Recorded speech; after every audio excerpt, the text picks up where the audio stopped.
వార్తలు నేటి SLN news ప్రేక్షకులకు నమస్కారం. నేటి వార్తలకు స్వాగతం. ఈ నెల 13న మంచిర్యాల జిల్లా లక్షలపేటలో నూతనంగా నిర్మాణం చేపట్టిన ప్రభుత్వ ఆసుపత్రి భవనాన్ని ఆరోగ్య శాఖ మంత్రి దామోదర్ రాజనరసింహ చేతుల మీదుగా ప్రారంభిస్తామని మంచిర్యాల నియోజకవర్గ ఎమ్మెల్యే కొకిరాల ప్రేమసాగర్ రావు పేర్కొన్నారు. మంగళవారం లక్షలపేట పట్టణంలో నూతన నిర్మాణం చేపడుతున్న ప్రభుత్వ ఆసుపత్రి భవన నిర్మాణ పనులను పరిశీలించి ఆయన విలేకరులతో మాట్లాడారు. ఈ నెల 13న మంత్రి దామోదర్ రాజనరసింహతో పాటు పలువురు మంత్రులు ఈ కార్యక్రమంలో పాల్గొంటారని అన్నారు. మంచిర్యాల, లక్షలపేట, దండపల్లి మండలాలలో పలు ప్రారంభోత్సవ కార్యక్రమాలు, అభివృద్ధి కార్యక్రమాలకు శంకుస్థాపనలు, మంత్రులచే వివిధ శాఖల అధికారులతో సమీక్ష సమావేశాలు ఉంటాయని ఆయన తెలిపారు. ఈ కార్యక్రమంలో జీసీసీ చైర్మన్ కొట్నాక తిరుపతి మరియు మండల కాంగ్రెస్ నాయకులు, కార్యకర్తలు తదితరులు పాల్గొన్నారు.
వైద్య శాఖ మంత్రివర్యులు పెద్ద దామోదర్ రాజనరసింహ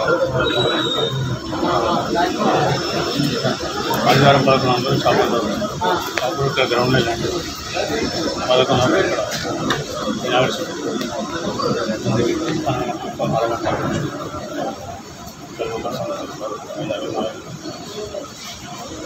వాటితో పాటు చాలామంది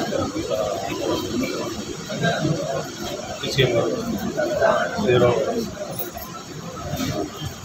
అప్పుడు లక్ష్మణ్ శ్రీహరి గారు సీత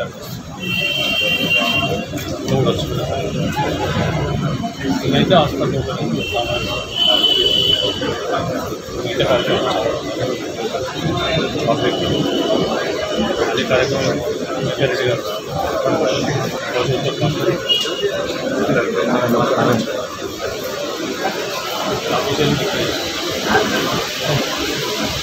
ఆదివారం 11 గంటలకు తర్వాత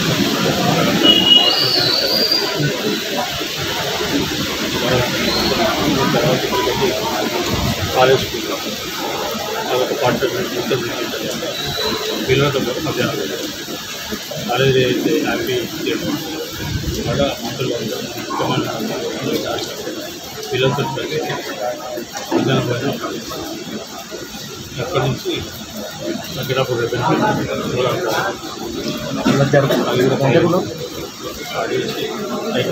పైకి పోవాలి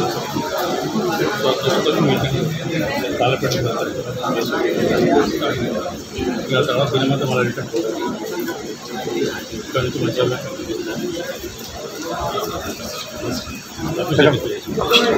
హాస్పిటల్ ఇక్కడ ఓపెన్ అయిన తర్వాత సభ ఇక్కడే ఇక్కడ మనం ఇక్కడ పెడతాం ఇక్కడ నుంచి మేము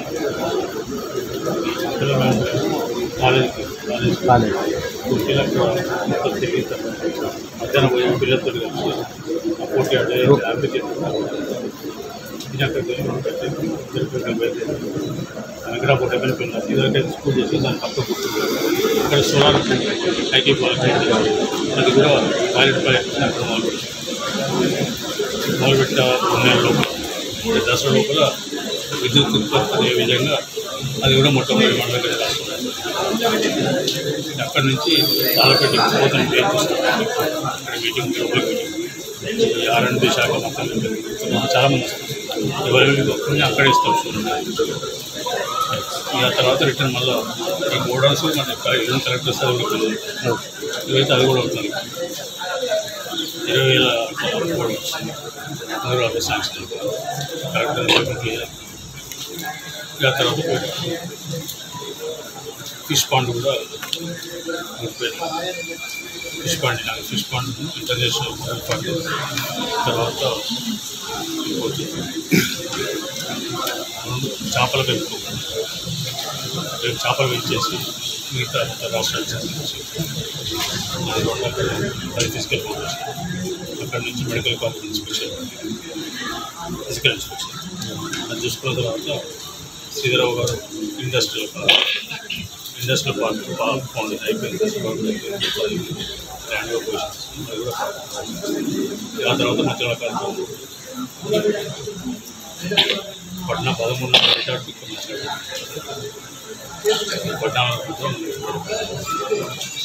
మ్యాక్సిమం 13 నాడే మొత్తం ప్రోగ్రామ్ కొన్ని 14 నాడు 13 నాడు అయినాక 2 రోజులు మన ప్రాంతాల్లో ఉంటుంది. ఏదైతే మీటింగ్ పబ్లిక్ మీటింగ్ స్థానిక సంస్థలకు లాంచింగ్ మీటింగ్ పెద్ద మీటింగ్ 1,10,000 అది బ్రేక్ చూస్తాను. డాక్టర్ వైఎస్ఆర్ గారి 76వ జయంతి సందర్భంగా మంచిర్యాల పట్టణంలోని ఎమ్మెల్యే ప్రేమ్సాగర్ రావు నివాసంలో జయంతి వేడుకలను నిర్వహించారు. ఉమ్మడి ఆంధ్రప్రదేశ్ రాష్ట్ర మాజీ ముఖ్యమంత్రి దివంగత వైఎస్ఆర్ రాజశేఖర్ రెడ్డి 76వ జయంతి సందర్భంగా ఎమ్మెల్యే కుకిరాల ప్రేమ్సాగర్ రావు తన నివాసంలో డీసీసీ అధ్యక్షురాలు కుకిరాల సురేఖతో కలిసి రాజశేఖర్ రెడ్డి చిత్రపటానికి నివాళులు అర్పించి కేక్ కట్ చేశారు. ఈ సందర్భంగా ఎమ్మెల్యే ప్రేమ్సాగర్ రావు మాట్లాడుతూ రాజశేఖర్ రెడ్డి తనకు అత్యంత సన్నిహితులు అని, నేడు రాజశేఖర్ రెడ్డి లేకపోవడం చాలా బాధాకరం అన్నారు. ముఖ్యమంత్రిగా వైఎస్ఆర్ అందించిన సేవలు ప్రజల హృదయాల్లో చిరకాలం నిలిచిపోతాయి కొనియాడారు. ఈ కార్యక్రమంలో తాజా మాజీ ప్రజాప్రతినిధులు, నాయకులు, మహిళా నాయకురాలు, కార్యకర్తలు, అభిమానులు తదితరులు పాల్గొన్నారు.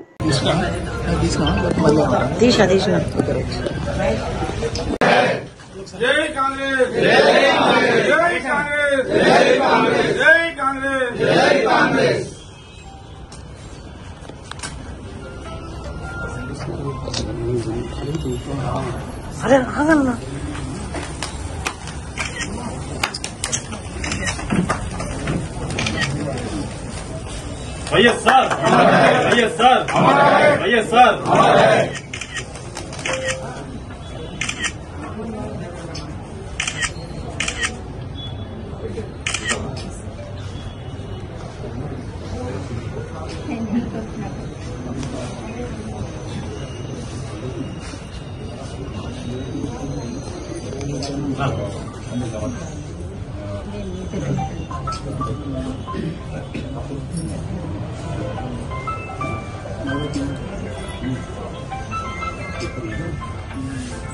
నాకు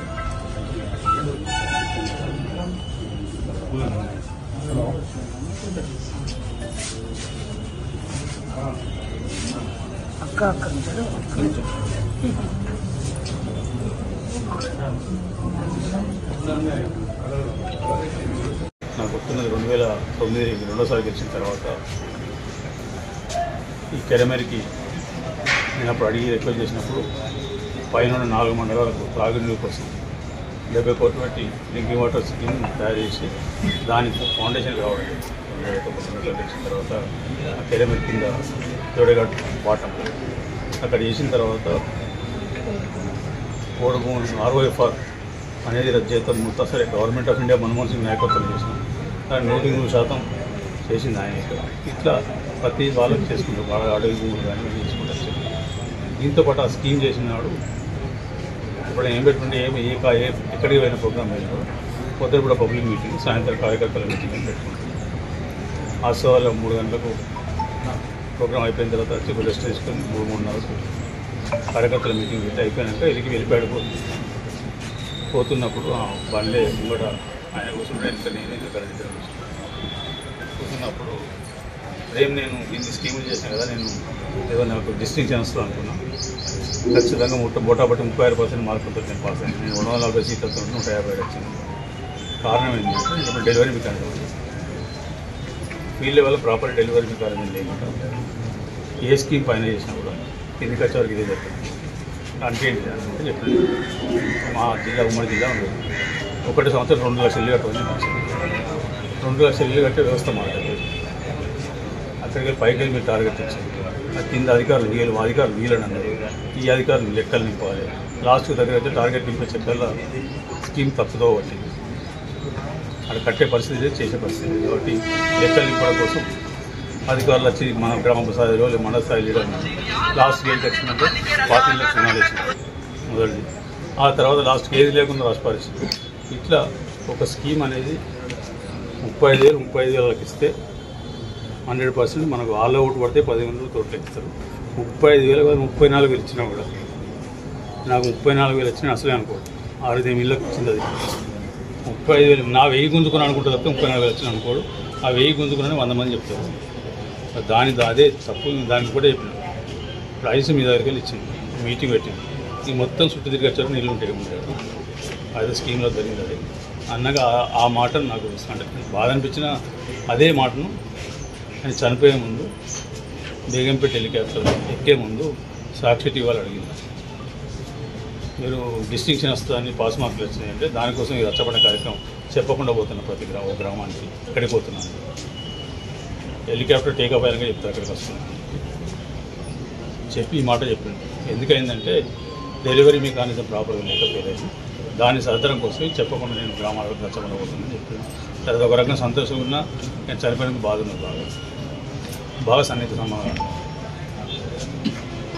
సో ఈ రకంగా ఆయనే సరే ఆంధ్ర రాష్ట్రమైనా ఆయన మొట్టమొదటి సపోర్ట్ ఉంది తెలంగాణ రాష్ట్రం.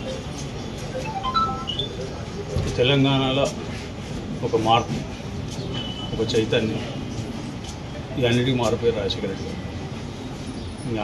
ఆయనకు సాటి ఆయనతో పాటు నిలబడే శక్తి అలా ఈరోజు కానీ గడిచిన 30 సంవత్సరాలు పడుతుంది. 30 సంవత్సరాల కింద ఆయన ఎంబడి పనిచేసిన కార్యకర్తలు గుర్తుపెట్టుకుని అధికారంలో వచ్చినాక మర్చిపోకుండా పిలిపించి నీకేం కష్టం అది ఏం ఇబ్బందులు చేసిన అంటే గొప్పోడు. ఆయనకు ఎవరు సాటి ఆయన సాటి. ఇవాళ కూడా ప్రజలు వాటి గురించే మాట్లాడుకుంటున్నారు. కాంగ్రెస్ పార్టీ గురించి దేశం మొత్తం మాట్లాడుతున్నారు, రాష్ట్రంలో మాట్లాడుతున్నారు, ఇందిరాగాంధీ గురించి మాట్లాడుతున్నారు. తర్వాత ఇలా రాష్ట్రం గురించి మాట్లాడుతూ రాజశేఖర రెడ్డి గారి గురించి. దురదృష్టవశాత్తు రాజశేఖర రెడ్డి గారితో నాకు బాగా సన్నిహిత సంబంధం. హెలికాప్టర్ సరిపోవడం బాధాకరం. ఈ డేట్ నాకు ప్రత్యేకంగా గుర్తుంది. ఎందుకంటే ఆ రోజు 15 మంది టీడీపీ జెడ్పీటీసీలు ఇదే దినం ఆ దినం ఇప్పుడు జూలై 8 నాడే ఏదైతే ఇప్పుడు ప్రగతి జరుగుతుంది అక్కడనే వాళ్ళ కన్వల్యూషన్ ఆయన తీసుకున్నాను. ఆ దినం ఇందిరమ్మ ఇల్లు కానివ్వండి, పెన్షన్లు కానివ్వండి, లేకపోతే ఉచిత కరెంటు కానివ్వండి, ఆరోగ్యశ్రీ కానివ్వండి, పేద పిల్లలకు ఫీల్డ్ రీఎంబర్స్మెంట్ అంటే ప్రతి ఒక్క పిల్లగాడు చదువుకోవాలి, డబ్బులున్నా లేకుండా చదువుకు ఇబ్బంది కావద్దు ఆలోచించి ప్రతి ఒక్కరికి వైద్యం అనేది పూర్తి బీదవాళ్ళకు కూడా వైద్యం అందించాలనుకుంటుంది ఆరోగ్యశ్రీ.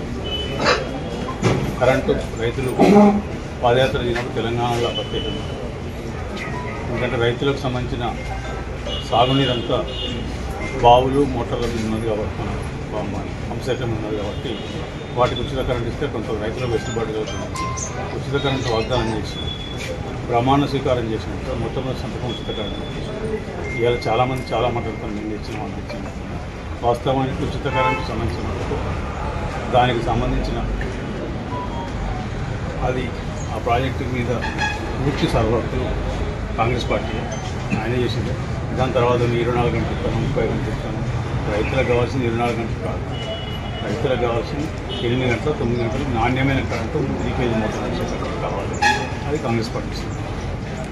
ఇక రెండోది అప్పటి వరకు సరే తెలుగుదేశం వాళ్ళ ఫ్యామిలీ ఒకటో రెండో ఇల్లు ఇచ్చారు. అక్కడ ఇందిరమ్మ ఇల్లు ఇందిరా ఆవాస యోజన కింద ఇందిరాగాంధీ 1975లో మొదలుపెట్టింది. అప్పటి నుంచి సరే ఎమ్మెల్యే 500 దాన్ని రాజశేఖర రెడ్డి గారు వచ్చిన తర్వాత శాచురేషన్ మోడల్. శాచురేషన్ అంటే ఈ గ్రామంలో ఇల్లు అవసరం లేదు, ప్రతి ఒక్కరికి ఇల్లు ఇచ్చినాం అనే మోడల్. ఇల్లు కానీ పెన్షన్లు కానీ ఈ రకమైన సంక్షేమ పథకాలు తీసుకొచ్చి ఇవాళ కూడా ప్రజల గురించి మాట్లాడినప్పుడు దీని గురించి మాట్లాడినప్పుడు ఈ వడ్లకు ఎంఆర్పీ తీసుకొచ్చింది ఆయన. ఆ టైంలో అంటే ఆ సమయంలో 2004 మన్మోహన్ సింగ్ గారు మినిమం సపోర్ట్ ప్రైజ్ ఎంఎస్పీ అనేది మినిమం సపోర్ట్ ప్రైజ్ తీసుకొచ్చిన తర్వాత కాంగ్రెస్ ప్రభుత్వం ఇవాళ ఎవరిని మాట్లాడినా వాస్తవాలు కాయిదాల మీద దాగారు. ఇది వాస్తవం. పిల్లలు చదువులకు ఇబ్బంది పడతారు, చదువుకుందామని కోరుకున్నా కూడా డబ్బులు లేక చదువుకోలేకపోతారు. ప్రైవేట్ కాలేజీలు కానీ ప్రభుత్వాలు ఎక్కడ కూడా వాళ్ళకు ఫీజు రీయింబర్స్మెంట్ వాళ్ళు కట్టగలిసి ఫీజు కట్టే శక్తి లేదని వాళ్ళు చేసిన కనుక అప్పటి నుంచి పడంగా ఉంటుంది. సరే వాళ్ళ కుదరదు రాపించి వీళ్ళు కుదరదు రాపించి 3 ఏళ్ళ పేమెంట్ చేయలేదు. సరే దానికి వేరే కొన్ని మార్పులు చేర్పు చేసింది సొంత లాభాల కోసం తప్పితే వేరే ఆలోచన. అందుకే ఇవాళ ఆయన పేరు ఆయన ముఖం స్థిరస్థాయిగా బీద ప్రజలు ఉండే రైతులకు కానీ విద్యార్థులకు కానీ లేకపోతే అక్కచెల్లెలకు డాక్టర్ అనేది అప్పుడే మొదలైంది. అంతకుముందు ఉన్నా కూడా ఆ టైంలోనే వడ్డీలే ఫస్ట్ పవల పడ్డాను, తర్వాత వడ్డీలే రుణం అన్నది. రైతులకు కూడా పూర్తి వడ్డీలే రుణం ఇచ్చింది. రైతులకు రుణమాఫీ ఆ రోజు ఆయన టైంలో మొత్తం దేశం మొత్తం ఇట్లా చాలా రకాల కార్యక్రమాలు తీసుకొచ్చి సరే దురదృష్టవశాత్తు ఆయన కొన్ని ఎక్కడెక్కడ స్కీములలో ఎగ్జిక్యూషన్లో పూర్తి ఫీల్డ్ మీద జరిగిన పూర్తి స్కీమ్ 100% 100% సక్సెస్ అవ్వడం కారణం జరిగిన ఇబ్బందులు తెచ్చుకోవడానికి నాకు వస్తున్నది 2009 రెండోసారి గెలిచిన తర్వాత ఈ కెరమెరికి నేను అప్పుడు అడిగి రిక్వెస్ట్ చేసినప్పుడు పైన 4 మండలాలకు త్రాగునీరు కోసం 70 కోట్లు పెట్టి డ్రింకింగ్ వాటర్ స్కీమ్ తయారు చేసి దానికి ఫౌండేషన్ కావాలి. డాక్టర్ వైఎస్ రాజశేఖర రెడ్డి గారు మాజీ ముఖ్యమంత్రి మరి జయంతి ఉత్సవాలను ఈరోజు మంచిర్యాల పట్టణంలో జరుపుకుంటున్నారు. రాజశేఖర రెడ్డి గారు ముఖ్యమంత్రిగా ఉన్నప్పుడు అభివృద్ధి సంక్షేమం ఎన్నింటితో ఆ రోజు ఉమ్మడి ఆంధ్రప్రదేశ్ని గుర్తులెత్తించినారు. అయితే ఆయన ఎన్నో సంక్షేమ పథకాలు ఇవాళ కూడా ఇక్కడ రాష్ట్రంలో అధికారంలో ఉన్న కాంగ్రెస్ పార్టీ కూడా వాటిని బేస్ చేసుకుని పనిచేస్తుంది. ముఖ్యంగా ఉచిత విద్యుత్తు, ₹1,00,000 వరకు రుణమాఫీ, అలాగే ఆరోగ్యశ్రీ, ఇంకా కార్పొరేట్ అంటే పేదల కార్పొరేట్ వైద్యం అందించడం, 108, ఇందిరం నిండు, ఇంకా జలయజ్ఞం, ఎన్నో అంటే సంక్షేమ పథకాలని ఆయన ప్రవేశపెట్టారు. ముఖ్యంగా విద్యార్థులకు ఫీజు రీయింబర్స్మెంట్, ఇంకా చదువుకున్న నిరుద్యోగులకు మెగా డిఎస్సి, అలాగే సాఫ్ట్వేర్ జాబ్స్, ప్రతి దాంట్లో కూడా అంటే ఈ రోజు కూడా మళ్ళీ గవర్నమెంట్ ఇందిరం ఇల్లు ఇస్తుంది, ఆరోగ్యశ్రీ ఇస్తుంది అని అంటే రైతు రుణమాఫీ చేసింది అని అంటే ఆ రోజు రాజశేఖర రెడ్డి గారు ఏదైతే పథకాలను ప్రవేశపెట్టిందో దాంట్లో భాగంగానే మళ్ళీ కూడా సంక్షేమ పథకాన్ని అమలు చేయడం అనేది చేస్తుంది. వాళ్ళంటే ఇంతవరకు ఎంత చిరస్మరణీయంగా రాష్ట్ర ప్రజలందరి దృష్టిలో అటు ఆంధ్రప్రదేశ్ కానీ తెలంగాణలో కూడా ఇవాళ రాజశేఖర రెడ్డి గారిని తలుచుకుంటున్నారంటే వారు పేద ప్రజల సంక్షేమం కోసం పనిచేయడం వల్లే జరుగుతుంది. అట్లాంటి వాళ్ళందరి హృదయాల్లో కూడా ఇవాళ నిలిచి ఉన్నారు. రాజశేఖర రెడ్డి గారికి ఈ రోజు వారికి నివాళులు అర్పిస్తున్నాం. అలాగే వారి జయంతి ఉత్సవాలను జరుపుకుంటున్నాం. జై కాంగ్రెస్. మంచిర్యాల జిల్లా చెన్నూరుపట్నంలోని పద్మశాలి కాలనీలో ప్రియుడి ఇంటి ముందు ప్రియురాలు సౌమ్య మౌన పోరాటానికి పూనుకుంది. పట్టణానికి చెందిన వివాహితుడు అయిన కుడికెళ్ల మధు ప్రేమ పేరుతో గత 10 సంవత్సరాల నుంచి తనతో సహజీవనం చేస్తూ తనని 2022లో పెళ్లి చేసుకున్నాక ఇప్పుడు మొహం చాటేశాడని యువతి ఆరోపించింది. తనకు న్యాయం కావాలంటూ కుటుంబ సభ్యులతో కలిసి ప్రియుడు ఇంట్లో మౌన పోరాటానికి పూనుకుంది. యువతి కుటుంబ సభ్యుల సమాచారం మేరకు ఇరు వర్గాల కుటుంబ సభ్యుల పెద్దలతో పోలీసులు చర్చలు జరుపుతున్నారు. 2015 నుండి పరిచయం సార్ నాకు. 2015 నుంచి లవ్ మా ఇద్దరిది. ఆయనే నాకు ప్రపోజ్ చేసిండు. నేను ఓకే ఇచ్చిన. మ్యారేజ్ చేసుకుంటా 99% అది ఇది అని చెప్పిండు. వాళ్ళ ఇంట్లో వాళ్ళకి తెలియకుండా మ్యారేజ్ చేసుకున్నాడు. తర్వాత మా ఇంట్లో వాళ్ళు ఒప్పుకుంటలేరు, మా కులం అమ్మాయినే చేసుకోమంటున్నారు, మా పరువు పోతుందని చెప్పి ఆమెను పెళ్లి చేసుకున్నాడు. పెళ్లి చేసుకున్నాక కూడా నేను అసలు ఆయన లైఫ్లోకి పోలేదు, నాకు అర్థం చెప్పి వదిలేసుకున్నాను. మళ్ళీ ఆమెను చేసుకున్నాక నా లైఫ్లోకి వచ్చి నాకు మెసేజ్ చేసి కాల్స్ చేసి నాకు ఆమెకి ఇష్టం లేదు, నువ్వంటేనే ఇష్టం, ఇవన్నీ చెప్పిండు. చెప్పి మళ్ళీ 3 years బ్యాక్ నన్ను మ్యారేజ్ చేసుకున్నాడు. 2022లో చేసుకున్నాడు మ్యారేజ్ చేసుకొని తీసుకెళ్తా, ఆమెకి డివోర్స్ ఇస్తా అని పేపర్స్ పంపించడము, నన్ను నమ్మించడము, ఇట్లానే చేసుకుంటూ వచ్చిండు. 3 years నుంచి ఆగు అని చెప్పుకుంటూ వచ్చిండు. 1 week తీసుకెళ్తా, 10 days తీసుకెళ్తా అని. లాస్ట్ సోమవారం నన్ను రమ్మని చెప్పి ఫోన్ స్విచ్ ఆఫ్ చేసుకున్నాడు. ఇప్పుడు బయటకు వస్తలేడు. ఊరంతా తెలిసిన తర్వాత నన్ను ఎవరు చేసుకుంటాడు? ఇప్పుడు నన్ను చేసుకుంటా అన్నాడు, మోసం చేసిండు, ప్రెగ్నెన్సీ తీపిచ్చిండు. ఇప్పుడు ఆయన తీసుకెళ్లాలి, నేను ఆయనతోనే ఉండాలి. తీపిచ్చిండు, అబార్షన్ టాబ్లెట్స్ పంపించిండు. ఇక్కడే మాది కూడా కోటగూడ. ఆయన తీసుకెళ్లాలి, నన్ను వైఫ్ ఒప్పుకోవాలి, అంతే, ఖచ్చితంగా తీసుకెళ్లాల్సిందే. నాకు ఇంకో ఆప్షన్ లేదు, నాకు పేరెంట్స్ కూడా లేదు, పోవడానికి ఇల్లు కూడా లేదు. ఆయన నమ్ముకొనే ఉన్నా నేను 10 years నుంచి.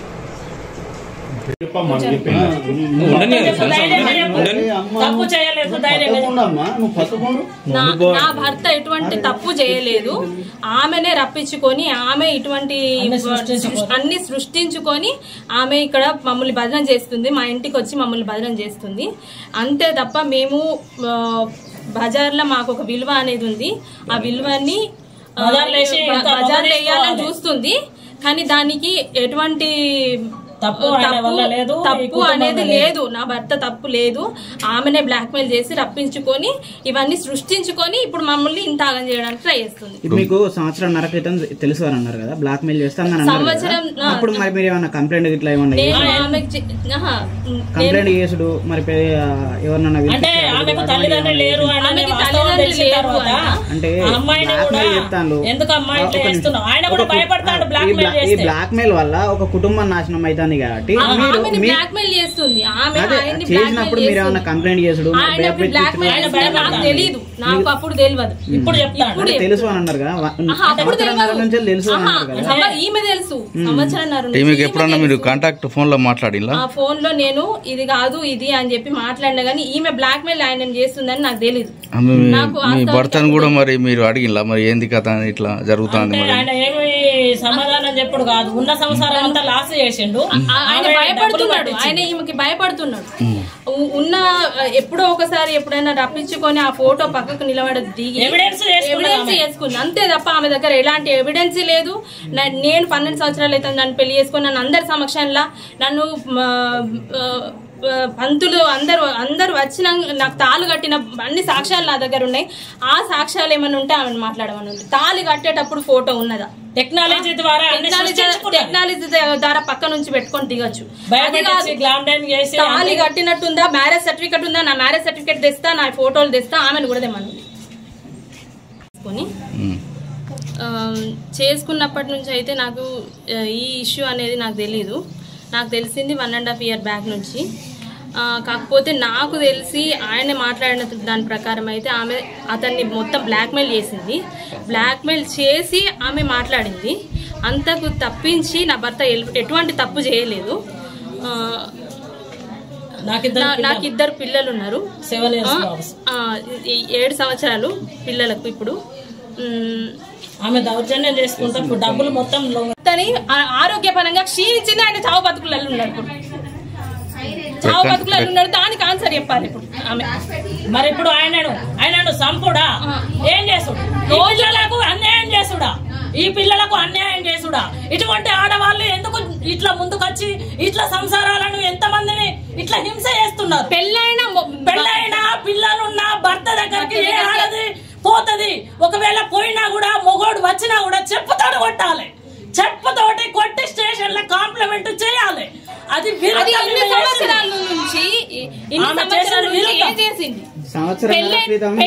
ఉమ్మడి ఆంధ్రప్రదేశ్ మాజీ ముఖ్యమంత్రి వైఎస్ రాజశేఖర్ రెడ్డి 76వ జయంతి సందర్భంగా మంత్రి వివేక్ వెంకటస్వామి నాయకత్వంలో మందమరి పట్టణ కాంగ్రెస్ పార్టీ ఆధ్వర్యంలో జయంతి వేడుకలను నిర్వహించారు.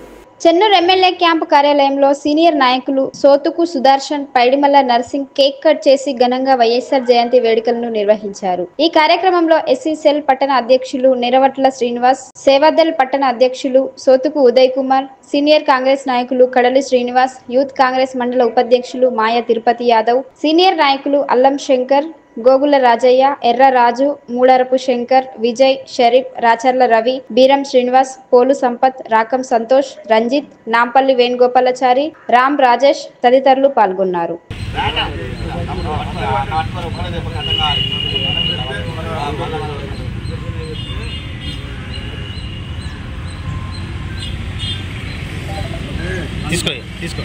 ఒకసారి మళ్ళీ పట్టుకోరి ఫోటో కొడతా నాకు పెట్టావా? మందమరి ఎమ్మెల్యే క్యాంప్ ఆఫీస్ దగ్గర కార్యకర్తలు నాయకులందరి సమక్షంలో వైఎస్ రాజశేఖర రెడ్డి గారి 76వ జన్మదినాన్ని చెన్నూరు శాసనసభ్యులు కార్మిక మంత్రివర్యులు డాక్టర్ వివేక్ గారి ఆదేశానుసారం పెద్దపల్లి పార్లమెంటు సభ్యులు యువనాయకులు వంశీకృష్ణ గారి ఆదేశానుసారం ఈరోజు కేక్ కట్ చేసి కార్యక్రమం చేసుకోవడం జరిగింది. చాలామందికి తెలుసు, వైఎస్ రాజశేఖర రెడ్డి గారు ఉమ్మడి ఆంధ్రప్రదేశ్ ముఖ్యమంత్రిగా ఉన్నప్పుడు ఒక రాష్ట్రానికే కాకుండా ఎన్ని సేవలు చేసింది ఏందనేది ప్రతి ఒక్కరి గుండెల్లో చిరస్థాయిగా నిలిచిపోయి ఉన్నది. ఎవరిని ఏ రకంగా దగ్గర తీయాలి, ఎవరు ఏ రకంగా పనిచేసినారు, ఎవరు మంచివాళ్ళు, ఎవరు ఏదనేది ప్రతి ఒక్కరిని కూడా దగ్గర తీసుకొని ఓదారుస్తూ మన పార్టీని ఒక తాటిగా నడిపించడం జరిగింది. ఆనాడు మరి గెలిచే పరిస్థితి లేనటువంటి సందర్భాలలో కాంగ్రెస్ పార్టీని ఒంటి చేత్తో ఉమ్మడి రాష్ట్రాన్ని, ఆంధ్రప్రదేశ్ రాష్ట్రాన్ని ప్రభుత్వం తీసుకొచ్చి ముఖ్యమంత్రిగా నిలవడం జరిగింది. అది ఒకటే కాకుండా పెద్దపల్లి మరి పార్లమెంటుగా ఉన్నటువంటి నాయకులందరినీ కూడా కలుపుకొని, అదేవిధంగా రాష్ట్రాలందరినీ కలుపుకొని మనమంతా ఒక తాటిగా ఉండి మనం పార్లమెంట్లో మనం అక్కడ మనం స్థానం దక్కించుకోవాలంటే మరి ప్రధానమంత్రి సీట్ దక్కించుకోవాలని చెప్పేసి వాళ్ళతో మాట్లాడి ఆనాడు మరి ప్రధానమంత్రి బాధ్యతలు చేపట్టడానికి కష్టమైన పరిస్థితి ఉన్నప్పుడు సోనియా గాంధీ గారితో మరి వాళ్ళందరితో నాయకులు, సీనియర్ నాయకులతో మాట్లాడి మీరు బెంగపెట్టుకోవద్దు, నేనున్నా, మీకు పార్లమెంట్ రావాలంటే మీకు కావాల్సిన సీట్లు నేను ఇస్తా అని చెప్పేసి దాదాపు 33 నుంచి 35 సీట్లు ఈ రాజశేఖర రెడ్డి గారు ఇవ్వడం వల్లనే ఆ రోజు మనకు కేంద్రంలో ప్రభుత్వం రావడం జరిగింది. మరి వచ్చిన తర్వాత ఆనాడు మరి సంక్షేమ పథకాల విషయానికి వస్తే ప్రజలకు అందుబాటులో ఏ పథకాలు అయితే కావాలని కోరుకుంటున్నారో అదేవిధంగా మరి 108 విలేజ్ రూరల్ ప్రాంతాలలో ఉన్నటువంటి వాళ్ళందరికీ 104 అంబులెన్స్ తీసుకొచ్చి ఇవ్వడం జరిగింది.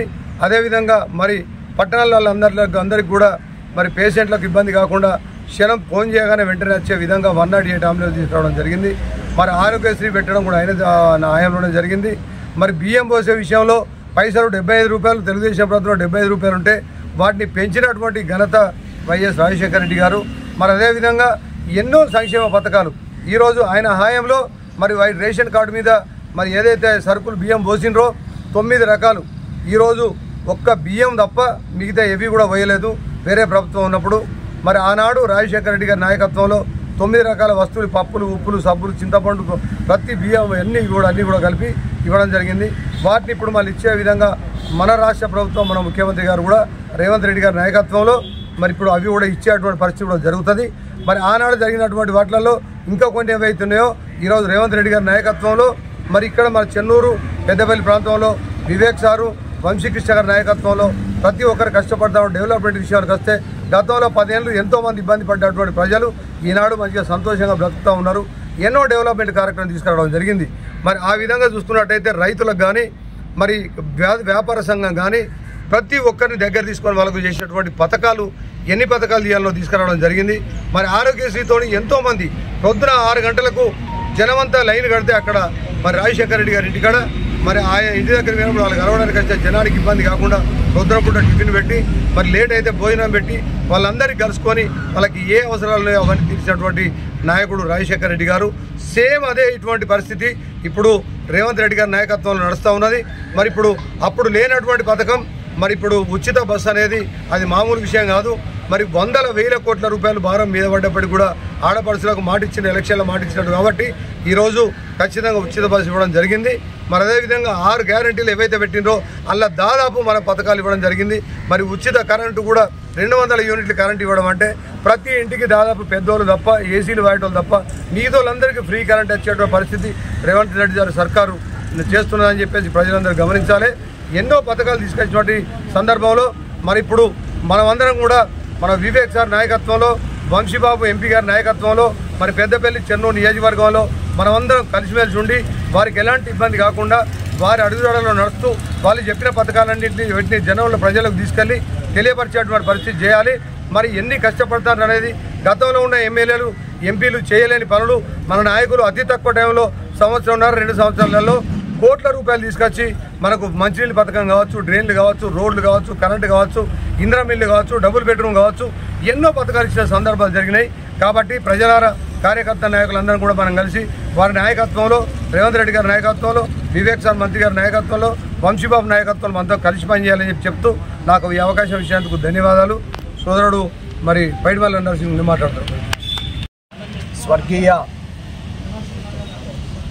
మాజీ ముఖ్యమంత్రి వైఎస్ రాజశేఖర్ రెడ్డి గారి 76వ జయంతి సందర్భంగా గౌరవ కార్మిక శాఖ, మైనింగ్ శాఖ మంత్రివర్యులు వివేక్ వెంకటస్వామి గారి నాయకత్వంలో, గౌరవ పార్లమెంటు సభ్యులు వంశీకృష్ణ గారి నాయకత్వంలో ఈరోజు మందమరి పట్టణ కాంగ్రెస్ పార్టీ నాయకులు, కార్యకర్తలందరూ మందమరి పట్టణ క్యాంపు కార్యాలయం వద్ద కేక్ కట్ చేసి మాజీ ముఖ్యమంత్రి స్వర్గీయ వైఎస్ఆర్ గారి జయంతి వేడుకలను ఘనంగా నిర్వహించడం జరిగింది.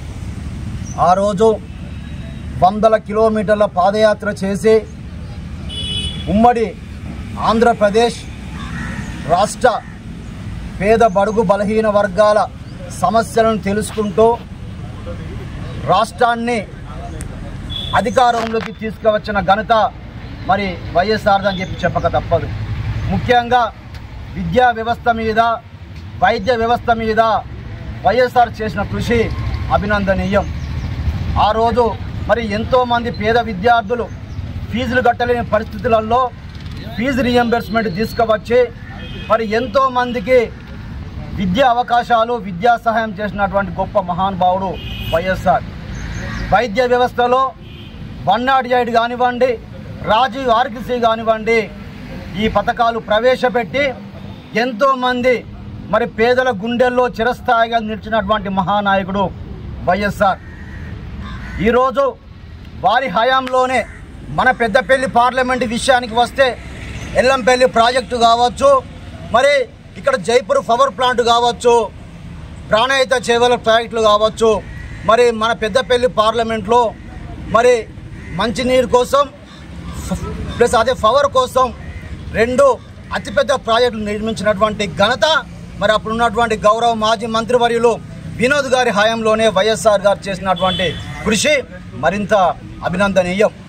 మరి వారి ఆశయాలను ముందుకు తీసుకువెళ్తూ తప్పకుండా వారు చూపించినటువంటి అడుగుజాడల్లో గౌరవ మంత్రివర్యులు వివేక్ వెంకటస్వామి గారి నాయకత్వంలో, వంశీకృష్ణ గారి నాయకత్వంలో, మరి సీనియర్ నాయకులందరి సహకారంతో వారి నాయకత్వంలో మందమరి పట్టణ కాంగ్రెస్ పార్టీ ఆధ్వర్యంలో ప్రతి ఒక్క మరి సంక్షేమ పథకాలను ప్రజల్లోకి తీసుకువెళ్లే విధంగా మేమందరం నాయకులం, కార్యకర్తలు అందరం కలిసి పనిచేస్తామని చెప్పి ఈ సందర్భంగా తెలియజేస్తున్నాం.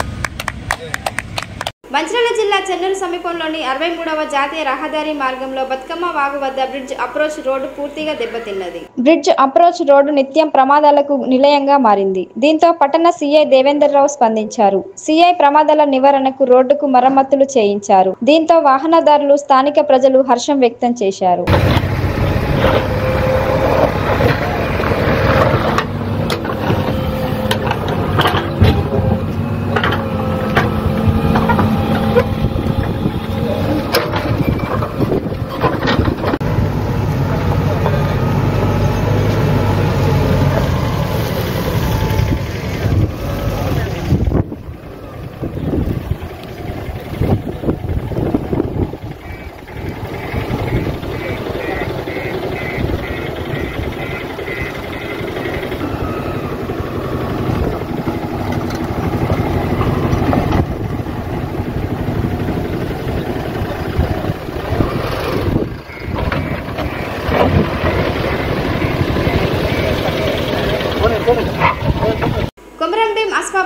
వాంకిడి పోలీస్ స్టేషన్ శివార్లో వాహన తనిఖీ చేస్తుండగా మహారాష్ట్ర నుంచి ఆసిఫాబాద్ వైపు అనుమానాస్పదంగా వెళ్తున్న మంచిర్యాల జిల్లా భీమిని మండలానికి ఇందూరి అశోక్, ఇందూరి చంద్రశేఖర్ల బైకు ఆపి తనిఖీ చేయగా ప్రభుత్వం నిషేధిత 40 లీటర్ల గడ్డి మందు లభ్యం. ఇద్దరిపై కేసు నమోదు చేశారు. కొమరం భీం ఆసిఫాబాద్ జిల్లా వాంకిడి పోలీస్ స్టేషన్ శివార్లో వాహనాలు తనిఖీ చేస్తుండగా మహారాష్ట్ర నుంచి ఆసిఫాబాద్ వైపు అనుమానాస్పదంగా వెళ్తున్న మంచిర్యాల జిల్లా భీమిని మండలానికి చెందిన ఇందూరి అశోక్, ఇందూరి చంద్రశేఖర్ల బైకు ఆపి తనిఖీ చేయగా ప్రభుత్వం నిషేధిత 40 లీటర్ల గడ్డి మందు లభ్యం. ఇద్దరిపై కేసు నమోదు చేశారు. మన జిల్లా మన వార్తలు నేటి SLN న్యూస్ ప్రేక్షకులకు నమస్కారం. నేటి వార్తలకు స్వాగతం.